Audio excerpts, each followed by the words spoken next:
제국들에 대한 예언과 70일의 비밀이란 제목으로 말씀해 드리겠습니다.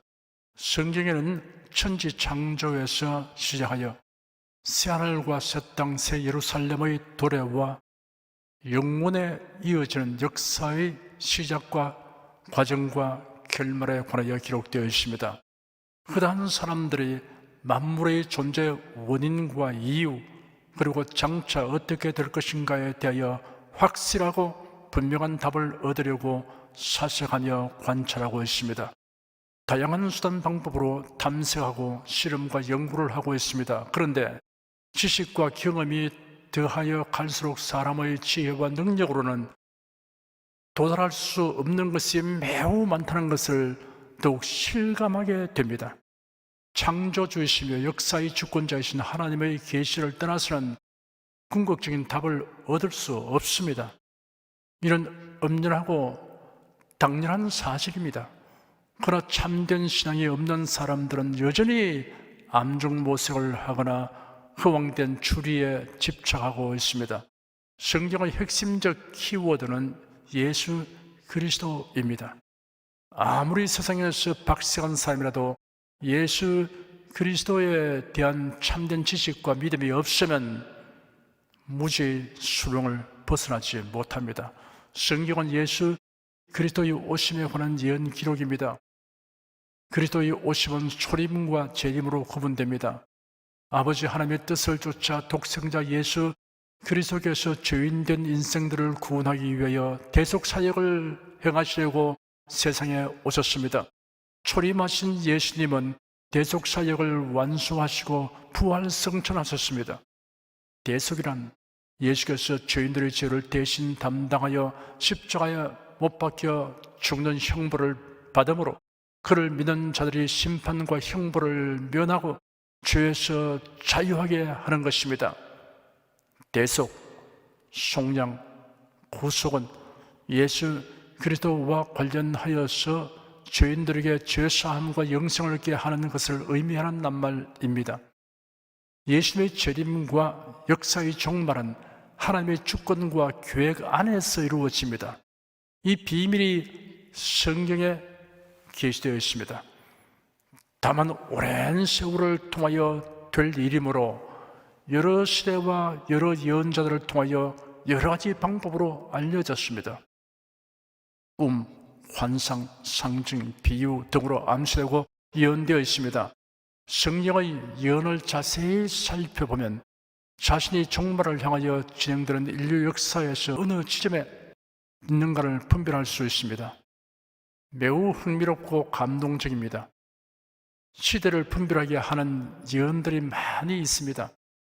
그 중에 이스라엘 나라의 태동과 멸망에 관한 예언, 그리고 풍비박산되어 온 세계에 흩어진 유대인들이 오랜 세월이 지난 후 곧 말년에 열국에서부터 모여들고 이방에서 나와서 나라를 다시 세우게 될 것이며 결코 그 땅에서 뽑히지 아니한다는 예언이 어떻게 이루어지는가를 우리가 지난 주일에 살펴보았습니다. 아울러서 이스라엘과 관련된 제국들의 역사에서 이스라엘에 대한 하나님의 주권적 섭리에 관하여 요점 정리를 하였습니다. 오늘은 이스라엘과 관련되어 순차적으로 등장하는 제국들과 그 성격을 암시하는 예언과 그 예언의 성취에 관하여 다니엘서에 기록된 예언을 살펴보겠습니다. 성도들은 이런 내용들을 다른 사람에게 설명할 수 있을 정도로 정리된 지식을 가질 필요가 있습니다. 먼저는 자신의 신앙을 위해서이고 다음은 복음을 잘 전하기 위해서입니다. 복음은 메시아이신 예수님의 초림과 재림 소식이고 또한 역사의 종말에 관한 소식이라는 것과 이런 사람이 공교하게 만든 이야기가 아님이 역사를 통하여 증명된 것임을 설명할 수 있어야 합니다. 나아가서 구원의 소식인 복음은 하나님께서 계시하신 예언이며 역사 가운데 그 예언들이 하나도 어김없이 다 이루어진다는 사실을 지난 역사를 통하여 확실하게 증언할 수 있어야 합니다. 이런 일은 우리에게 크나큰 즐거움입니다. 주전 586년 유다나라는 바벨론 제국의 침략을 받아 예루살렘 성전과 성읍이 모두 파괴되고 백성들은 포로되어 끌려갔습니다. 하나님의 징벌을 받은 것입니다. 징벌을 받게 된 원인은 하나님의 명령과 언약을 거역하고 우상과 하나님을 겸하여 섬기기 때문입니다. 느부갓네살 왕은 광대한 영토와 다양한 민족을 지배하기 위한 정책의 일환으로 포로들 중에 영특한 소년들을 뽑아서 특별한 교육을 받게 한 후 관리로 등용하였습니다. 다니엘도 그러한 혜택을 입어 총리의 지위에 오르게 된 탁월한 인물입니다. 다니엘은 여호와 하나님을 섬기는 신앙에 독실하였습니다. 다니엘은 성령의 감동하심을 입어 당시의 시대로부터 역사의 종말과 메시아의 나라가 도래하기까지 세계사의 전개 과정의 중요한 줄거리를 일목요연하게 기록하였습니다. 다니엘서 2장에는 다니엘 선지자가 바벨론 왕 느부갓네살의 꿈 해석이 있고 9장에는 예루살렘 성 중문으로부터 메시아의 오심과 죽음 그리고 적그리스도의 등장과 세상 나라의 멸망까지를 다룬 70일의 예언이 있습니다. 먼저 다니엘서 2장에 있는 느부갓네살 왕의 꿈에 대하여 살펴보겠습니다. 바벨론 제국의 느부갓네살 왕이 꿈을 꾸었는데 그 꿈이 기이하여 해몽을 하지 않고는 지나칠 수 없었습니다. 그리하여 바벨론 나라의 술사들에게 해몽을 지시했으나 그들이 해석할 수 없었습니다. 그 이유는 무슨 꿈이었는지 알아내고 해몽을 하라고 요구했기 때문이었습니다. 왕의 요구대로 행하지 못하는 그들을 모두 죽이라는 왕명이 내려졌습니다. 다니엘은 그의 친구들과 함께 하나님께 간구하였습니다.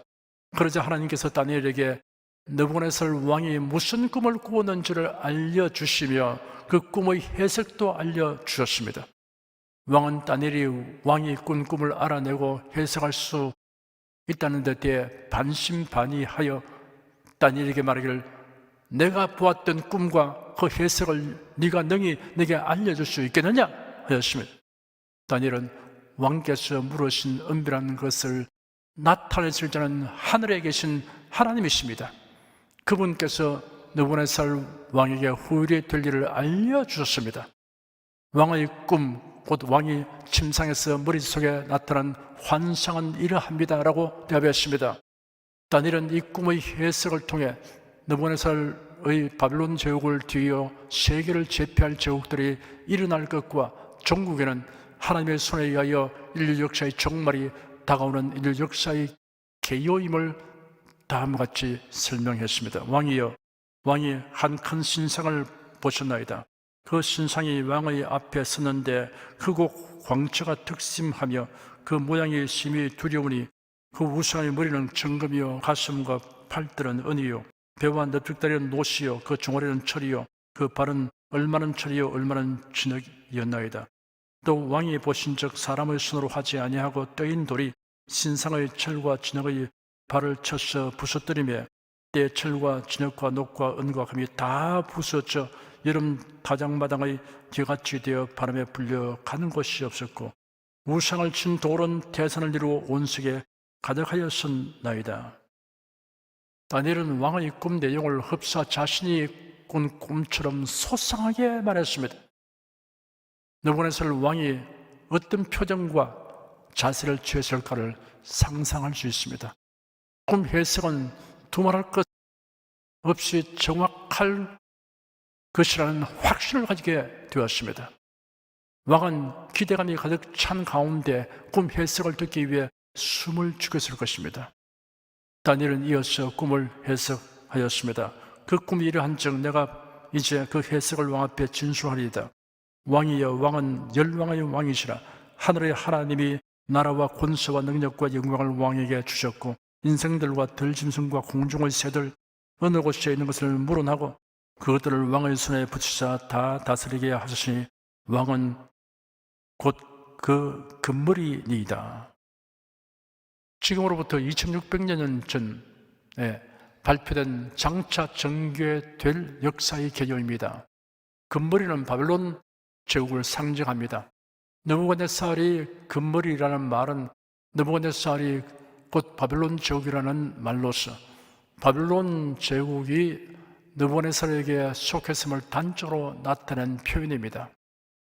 왕의 후에 왕만 못한 다른 나라가 일어날 것이요 셋째로 또 녹 같은 나라가 일어나서 온 세계를 다스릴 것이며 하였습니다. 은으로 된 가슴과 팔은 메대와 페르시아 제국을 상징합니다. 가슴에 붙은 두 팔처럼 메대와 페르시아 두 나라가 연합하여 바빌론을 점령하고 차례로 지배권을 가졌습니다. 그러므로 절대 전제 군주로서의 통치력은 느부갓네살에 미치지 못했습니다. 노스로 된 배와 넓적다리는 헬라 제국을 상징합니다. 알렉산더 대왕의 헬라 제국은 10년이 채 못 되는 짧은 기간 동안 광대한 영토를 정복하고 소유했습니다. 넷째 나라는 강하기가 철 같으리니 철은 모든 물건을 부서뜨리고 이기는 것이라 철이 모든 것을 부수는 것 같이 그 나라가 문나라를 부서뜨리고 빠을 것이며 하였습니다. 철로 된 종아리는 로마 제국을 상징합니다. 로마 제국의 특징은 강한 힘과 파괴적인 성량입니다. 로마 제국은 강력한 군대로 잔인하고 무자비하게 나라들을 점령했습니다.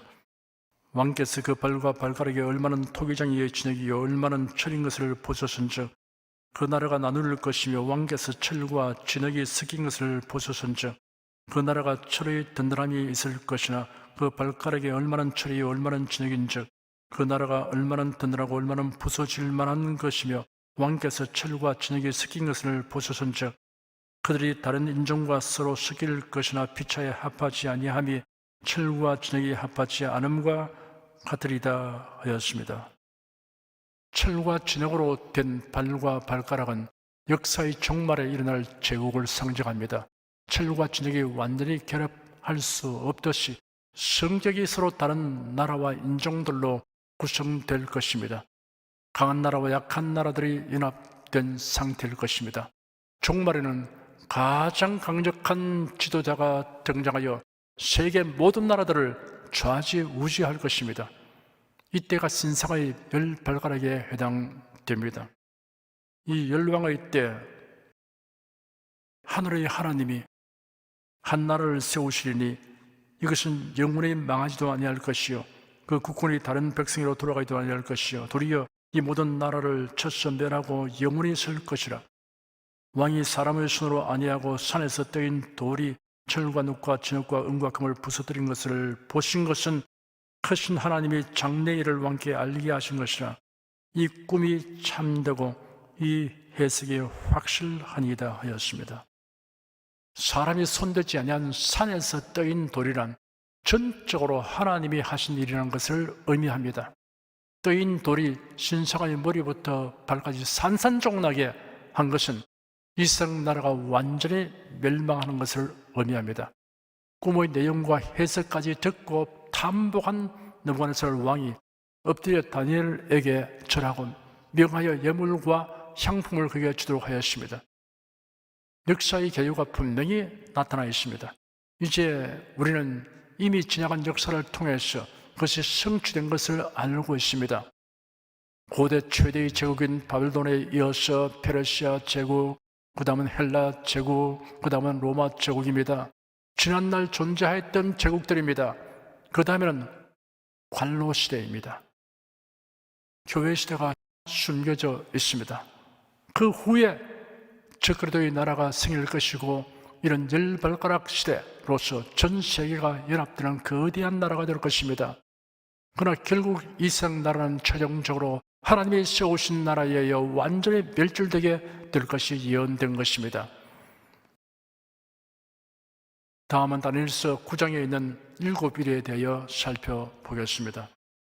네 백성과 네 거룩한 성을 위하여 70일로 기한을 정하였나니 허물이 마치며 죄가 끝나며 죄악이 영속되며 영원한 의가 드러나며 이상과 예언이 응하며 또 지극히 거룩한 자가 기름 부음을 받으리라. 그러므로 너는 깨달아 알지니라.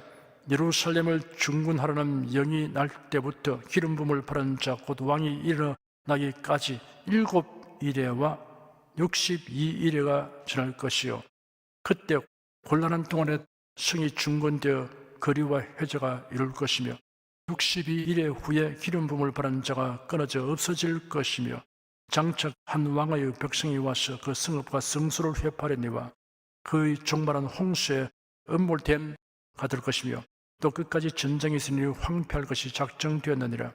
그가 장차 많은 사람으로 더불어 한 일해 동안의 언약을 굳게 정하겠고 그가 그 일의 절반에 제사와 예물을 금지할 것이며 또 잠포하여 미운 물건이 날개를 의지하여 설 것이며 또 이미 정한 종말까지 진노가 황폐케 하는 자에게 쏟아지리라 하였느니라.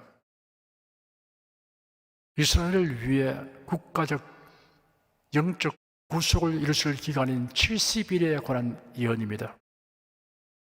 예루살렘을 복원하여 세우라는 말씀이 나온 데로부터 70주가 지나면 이 세상 끝이 나게 된다고 하였습니다. 이 예언은 만세가 되기까지는 누구도 해석할 수 없도록 감추어진 비밀입니다. 그런데 이제는 그 비밀이 알려졌습니다. 여기서는 숫자 계산으로 해석을 해야 합니다. 70일에 곱하기 7일 하면 490일입니다. 이 날수를 해석하기 위한 열쇠가 되는 성경 말씀이 있습니다. 민수기 14장 33절 34절을 보면 너희 자녀들은 너희의 패역한 죄를 지고 너희의 시체가 광야에서 소멸되기까지 40년을 광야에서 유리하는 자가 되리라. 너희가 그 땅을 탐지한 날수 40일을 하루를 1년으로 환산하여 그 40년간 너희가 너희의 죄악을 질지니 너희가 나의 싫어버림을 알리라 하시다 하라 라는 말씀이 있습니다. 490일 곱하기 1년 거로 490년이 됩니다. 70일에는 네 부분으로 구분됩니다. 7일에와 62일에 그리고 중간 공백기와 한일에 이렇게 네 부분입니다. 예루살렘을 중문하는 영이 날 때부터 기름 부음을 받은 자 곧 왕이 일어나기까지 7일에와 62일에가 지날 것이여 하였습니다.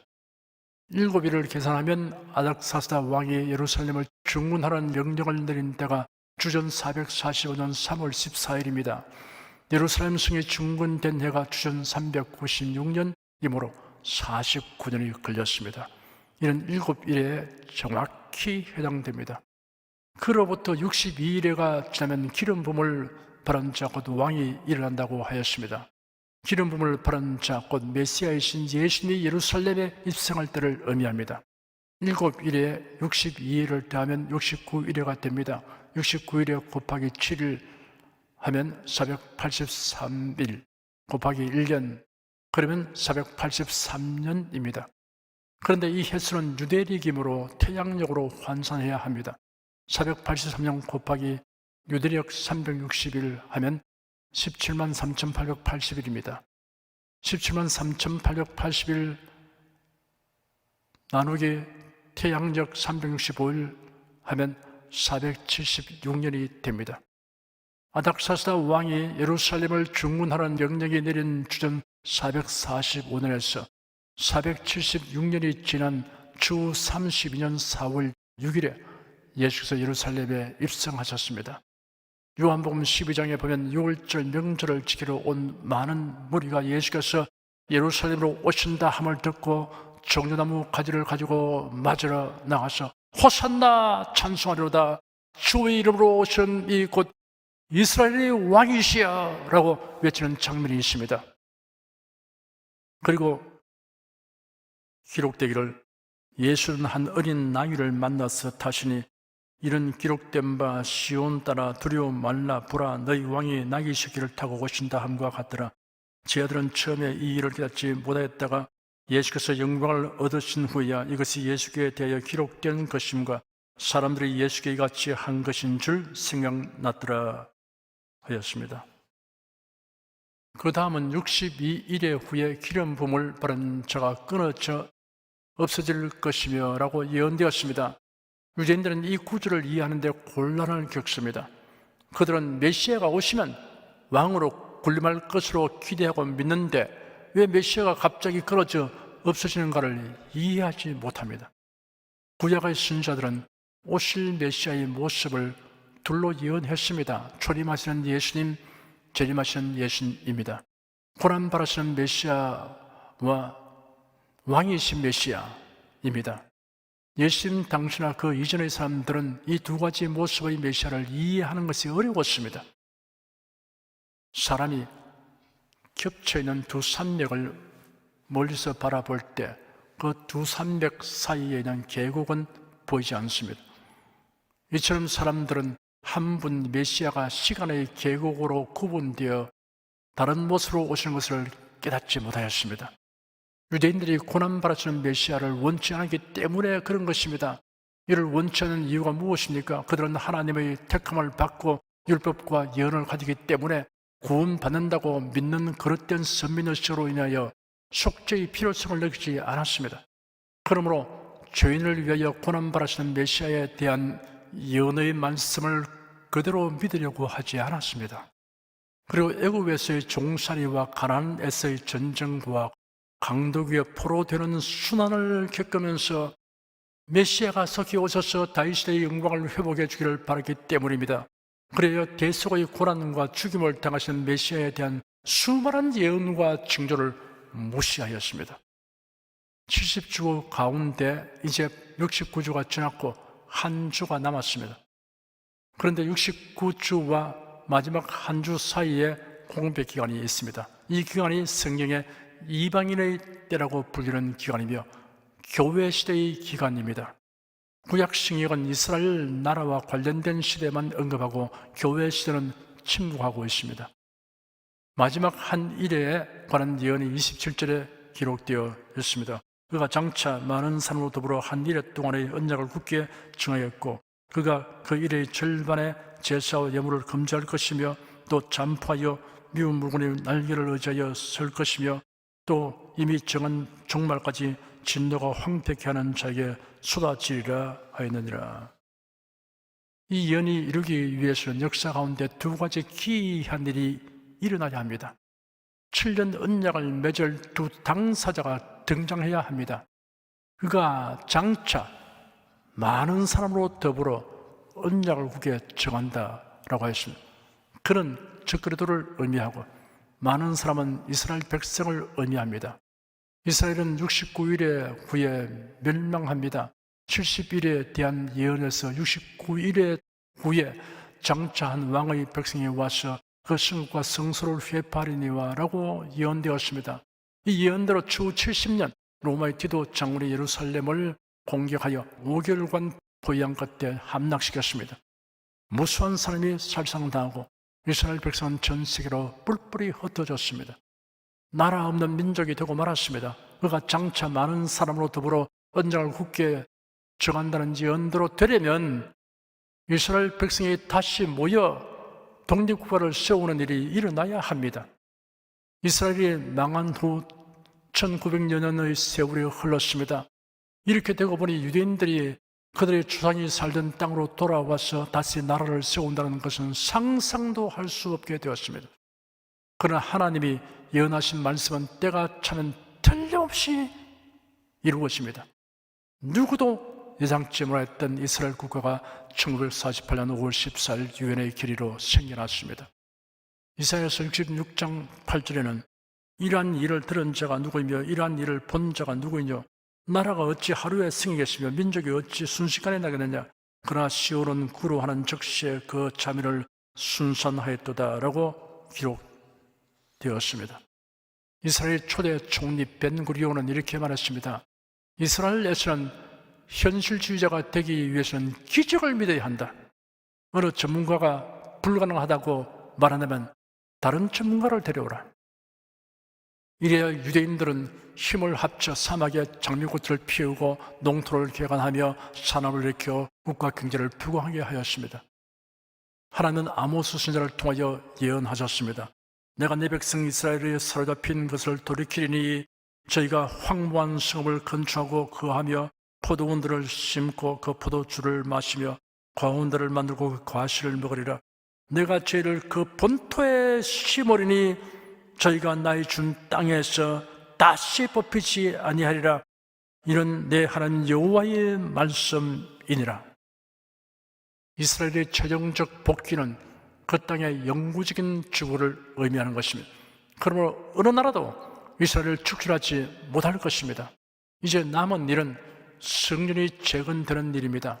이를 위한 모금운동이 전개되어 성전 채권이 세계 도처에서 팔리고 많은 돈이 이스라엘 정부에 들어왔습니다.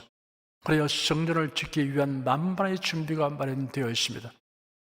도널드 트럼프 미국 대통령이 예루살렘을 이스라엘의 수도로 공식 인정하기로 방침을 정했다는 보도가 나왔습니다.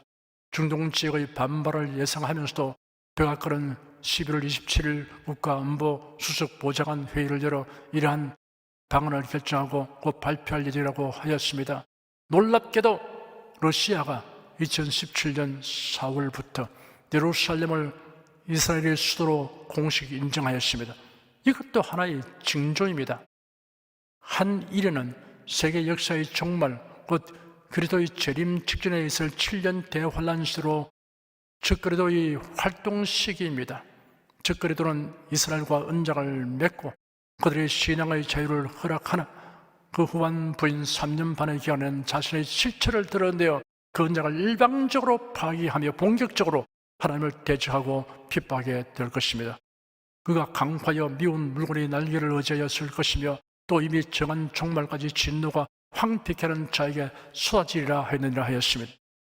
강포하여 미운 물건은 가정한 황폐케 하는 자란 뜻으로 예수께서 감난산 위에서 종말의 때에 관한 강론에서 밝힌 멸망을 가져오는 가정하는 것으로 적그리스도를 의미합니다.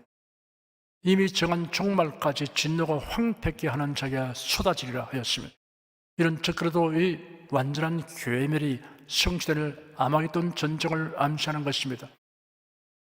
다음 주에는 적그리스도에 관련된 예언들과 기타 종말에 대한 여러 징조들을 살펴보겠습니다. 예수께서 친히 말씀하시기를 너희가 저녁에 하늘이 붉으면 날이 좋겠다 하고 아침에 하늘이 붉고 흐리면 오늘은 날이 굳겠다 하나니 너희가 청기는 분별할 줄 알면서 시대의 표적은 분별할 수 없느냐 하였으면 사랑하는 여러분은 시대의 표적을 유심히 살피며 우리 주 예수 그리스도의 재림을 사모하고 근신하며 살아가시기를 축원합니다. 기도하겠습니다. 예수의 재림과 종말에 관하여 많은 예언과 징조가 기록된 성경을 우리에게 주신 하나님께 감사드립니다. 특히 이스라엘을 비롯하여 관련된 제국들의 흥망이 예언대로 역사 가운데 그대로 이루어진 것을 알 수 있는 시점에 우리가 살고 있음을 생각할 때 경탄을 금할 수 없습니다. 우리가 예수님의 재림을 고대하고 설레는 마음으로 살게 된 것을 주님께 감사드립니다. 주 예수 그리스도 이름으로 기도드립니다. 아멘.